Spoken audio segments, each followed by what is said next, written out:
2014 പ്രഖ്യാപിച്ച വർഷം 22 കഴിഞ്ഞു. എവിടെ പോയി 15 ലക്ഷം? ശ്രീമതി സിന്ധുമോളുടെ അക്കൗണ്ടിൽ വന്നിട്ടുണ്ടോ? ഈ കേരളത്തിൽ ആരെങ്കിലും അക്കൗണ്ടിൽ വന്നിട്ടുണ്ടോ? ആ 15 ലക്ഷം എവിടെ പോയി? 12 കൊല്ലം കഴിഞ്ഞല്ലോ.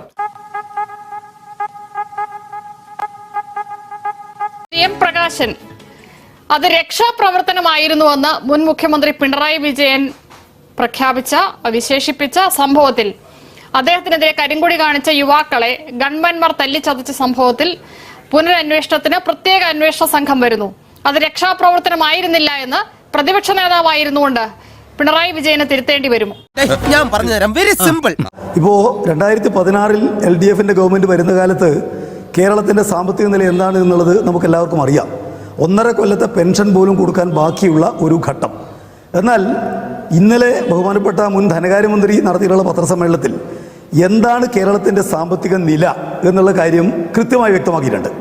അത് സംസ്ഥാനത്തിന് സമീപകാലത്തൊന്നുമില്ലാത്ത രൂപത്തിൽ 6000 കോടിയിലേറെ പണം ഖജനാവിൽ ബാക്കി നിൽക്കുന്ന ഒരവസ്ഥയാണ് കേരളത്തിൽ എന്ന കാര്യം ചൂണ്ടിക്കാണിച്ചിട്ടുണ്ട്. ഞാൻ ചോദിച്ചത് നിങ്ങൾ പറഞ്ഞതും തമ്മിൽ യാതൊരു ബന്ധവുമില്ലല്ലോ.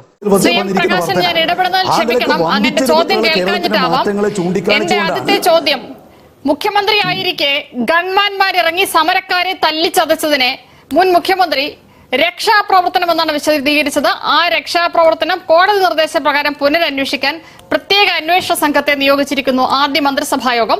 ഇതേക്കുറിച്ചുള്ള പ്രതികരണമാണ് ഞാൻ ആദ്യം തേടിയത്. രക്ഷാപ്രവർത്തനം എന്ന വാക്ക് പിണറായി വിജയൻ തിരുത്തേണ്ടി വരുമോ എന്നായിരുന്നു എന്റെ ചോദ്യം. ഒരു ഗവൺമെന്റ് അധികാരത്തിൽ വരുന്ന ആദ്യത്തെ ദിവസം ചർച്ച ചെയ്യേണ്ടത് അതല്ല എന്നുള്ളതുകൊണ്ടാണ് ഞാൻ ഇക്കാര്യം പറയുന്നത്. ശത്രുതാപരമായ സമീപനം എന്നാണോ CPM കാണുന്നത്? പിന്നെന്താ സംശയങ്ങൾക്ക്? എന്താ ഉമ്മൻചാണ്ടി ഗവൺമെന്റിന്റെ കാലത്ത് എത്ര ഭീകരമായ മർദ്ദനം ഏറ്റുവാങ്ങിയിട്ടുണ്ട് ഞങ്ങൾ. അതിനെ സംബന്ധിച്ചെല്ലാം ഒരു പുനഃപരിശോധനയും അതുപോലെ തീരുമാനം എടുത്തിട്ടുണ്ടോ LDFന്റെ ഗവൺമെന്റ് വന്നപ്പോ?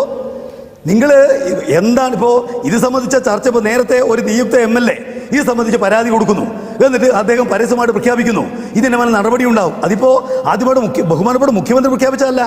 നേരത്തെ ഒരു MLA നിയുക്ത MLA ഈ കാര്യം സംബന്ധിച്ച് പരാതി കൊടുത്ത് അതിന് മേലെ തീരുമാനം ഉണ്ടാവും എന്ന് പറഞ്ഞിരിക്കുന്ന കാര്യം ആവർത്തിക്കുകയല്ലേ ഇന്ന് അദ്ദേഹം ചെയ്തിരിക്കുന്നത്?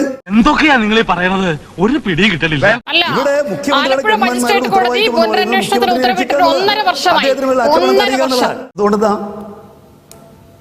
അതുകൊണ്ടെന്താണ് നിങ്ങളിപ്പോ ഇന്നിപ്പോ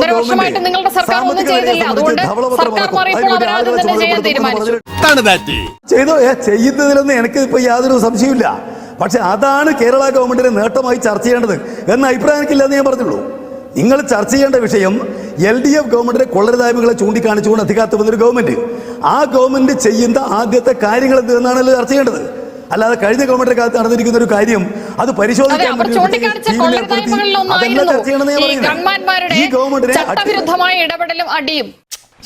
പിന്നെ നാണക്കെടുത്തി. UDFന്റെ ഗവൺമെന്റിന്റെ കാലത്ത് 10,000-കണക്കിന് ആളുകൾ ഭീകരമായ മർദ്ദനം വെച്ചുവാങ്ങിയ LDFന്റെ ആളുകൾ. അത് ഞങ്ങളെ മറന്നു പോകുന്നില്ല. നിങ്ങൾക്ക് 5 പേർക്ക് അടികിട്ട് വലിയ പ്രശ്നമായിരിക്കും. ഞങ്ങൾ 10,000 ജയിലിൽ കിടന്നിട്ടുണ്ട്, ലക്ഷക്കണക്കിന് ആൾക്ക് തല്ലുകൂട്ടിയിട്ടുണ്ട്. ഭയങ്കരം തന്നെ. ഈ തളിപ്പറമ്പിൽ നിന്നും തുടങ്ങിയ രക്ഷാപ്രവർത്തനമായിരുന്നു. നമ്മൾ മനസ്സിലാക്കേണ്ടത് രക്ഷാപ്രവർത്തനം നടത്തിയ സ്ഥലങ്ങളിലൊക്കെ തന്നെ അത് കണ്ണൂർ ജില്ലയിൽ തന്നെ ജനം മറ്റൊരു രക്ഷാപ്രവർത്തനം നടത്തി. തളിപ്പറമ്പിൽ നടത്തി, പയ്യന്നൂരിൽ നടത്തി, ധർമ്മടത്ത് ഏതാണ്ട് 6 റൗണ്ട് വരെ ആ രക്ഷാപ്രവർത്തനം നീണ്ടു നിന്നു.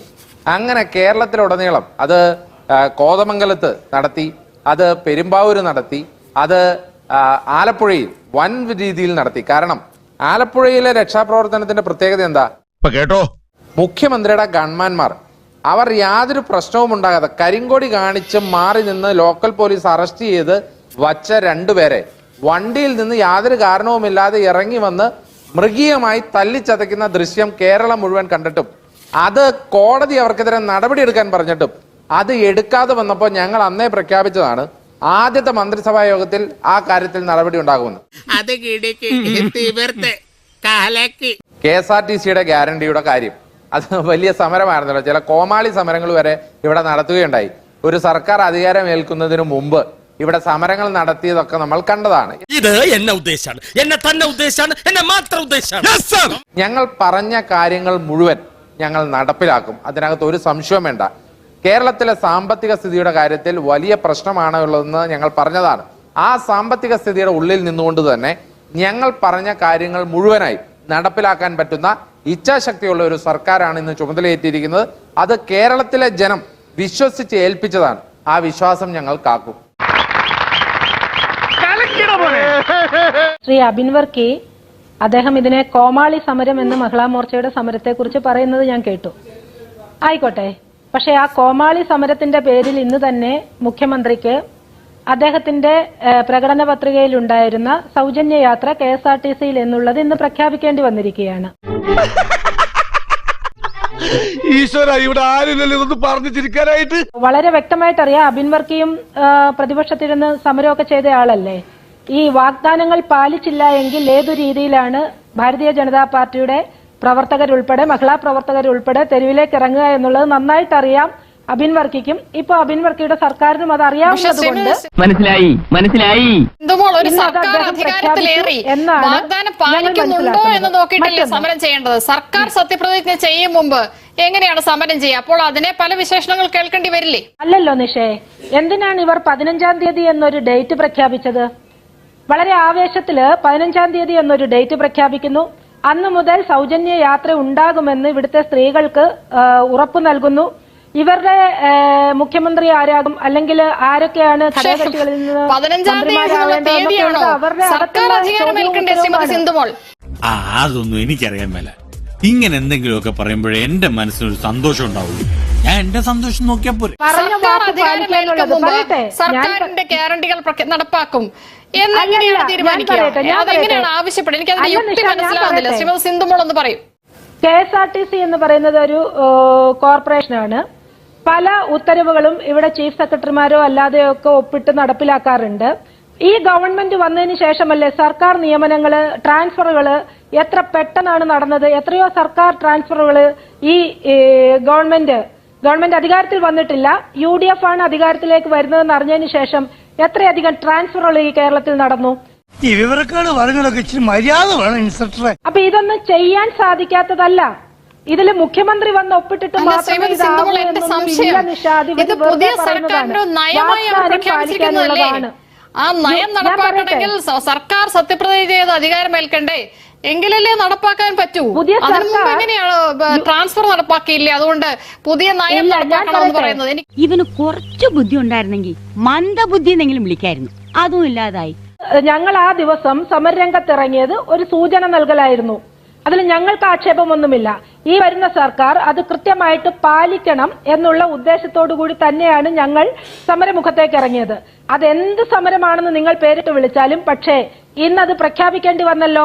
അബിൻ വർക്കി ചിരിക്കുന്നു. ഞാനൊന്ന് കൊടുത്തോട്ടെ. അബിൻ വർക്കി എന്താണ് ഇത്ര ചിരിക്കാൻ? ട്രാൻസ്ഫർ നടത്തിയില്ലേ? എങ്കിൽ പിന്നെ നിങ്ങൾക്ക് ഇന്ദിരാ ഗ്യാരണ്ടി കൂടെ നടപ്പാക്കിക്കൂടായിരുന്നു സത്യപ്രതിജ്ഞ മുമ്പ് എന്നാണ് സിന്ധുമോൾ ചോദിക്കുന്നത്. എനിക്ക് ഇതിനകത്ത് ഒന്നാമത് വലിയ രീതിയിൽ അതിന് മറുപടി പറയാൻ ഞാൻ ആഗ്രഹിക്കുന്നില്ല. കാരണം ഇത്ര ബാലിശമായ കുറെ കാര്യങ്ങൾ വന്ന് പൊതുജന സമൂഹത്തിന് മുമ്പിൽ പറഞ്ഞാൽ പൊതുജന സമൂഹം അത് പുച്ഛിച്ചു തള്ളുമെന്നുള്ളതുകൊണ്ട് ഞാൻ മറുപടി പറയുന്നില്ല. പിന്നെ ഈ 15-ാം തീയതി ഒരു മന്ത്രിസഭ അധികാരം ഏറ്റെടുക്കണ്ടേ? അത്രക്കുള്ള ബുദ്ധിയൊന്നും അതിനില്ലല്ലോ. അതായത് മന്ത്രിസഭ ആരാണെന്നുള്ളത് ഗവർണർക്ക് ലിസ്റ്റ് കൊടുത്ത് ഞങ്ങളുടെ ഭൂരിപക്ഷം തെളിയിച്ച് സർക്കാർ ഉണ്ടായതിനു ശേഷമല്ലേ ഒരു നയം തീരുമാനിക്കാൻ പറ്റുള്ളൂ. അതിന് മന്ത്രിസഭാ യോഗം കൂടണ്ടേ, ഒരു ക്യാബിനറ്റ് കൂടണ്ടേ? ആ ക്യാബിനറ്റ് കൂടിയാലല്ലേ നയം പുറത്തിറക്കാൻ പറ്റുള്ളൂ. കാര്യം സത്യമാണെങ്കിലും എനിക്ക് അംഗീകരിച്ചു കൊടുക്കാൻ പറ്റുമോ? ക്യാബിനറ്റിൽ തീരുമാനിച്ചിട്ടല്ലേ അത് പുറത്തിട്ട് ഇറക്കാൻ പറ്റുള്ളൂ. അപ്പൊ അങ്ങനെ ഉണ്ടെങ്കിൽ ഒരു ക്യാബിനറ്റ് കൂട്ടണമെന്നുണ്ടെങ്കിൽ എന്താ ചെയ്യണ്ടേ? മന്ത്രിസഭ സത്യപ്രതിജ്ഞ ചെയ്ത് അധികാരം ഏറ്റെടുക്കണം. അത് അധികാരം ഏറ്റെടുത്തില്ല. ഇനി അതൊക്കെ പോട്ടെ, ഞാൻ ഇനിയിപ്പോ ഇവരുടെ ടെക്നിക്കൽ കാര്യങ്ങളൊന്നും പറയണില്ല. ഒരു മിനിമം മര്യാദ ഉണ്ടായിരുന്നുവെങ്കിൽ ഒരു മന്ത്രിസഭ വന്നു കഴിഞ്ഞ്, ഒരു സർക്കാർ വന്നു കഴിഞ്ഞ് അവരെന്താണ് ചെയ്യുന്നത്, ആദ്യത്തെ ക്യാബിനറ്റിൽ എന്താണ് ചെയ്യാൻ പോകുന്നത് എന്നെങ്കിലും നോക്കിയിട്ട് വേണ്ട ഒരു സമരമൊക്കെ ചെയ്യാൻ. ഔചിത്യം എന്നൊരു സാധനമുണ്ട്. ഒരു മനുഷ്യനായ കുറച്ചൊക്കെ ഔചിത്യം വേണം. ഇവിടെ ഈ വാഗ്ദാനങ്ങളെ കുറിച്ച് പറയുമ്പോൾ ഒറ്റ കാര്യമാണ്, ഈ 15 എന്നുള്ളൊരു നമ്പർ പറഞ്ഞതുകൊണ്ട് ആ വാഗ്ദാനം പറയാം. 15 ലക്ഷം രൂപ എവിടെയാണ്?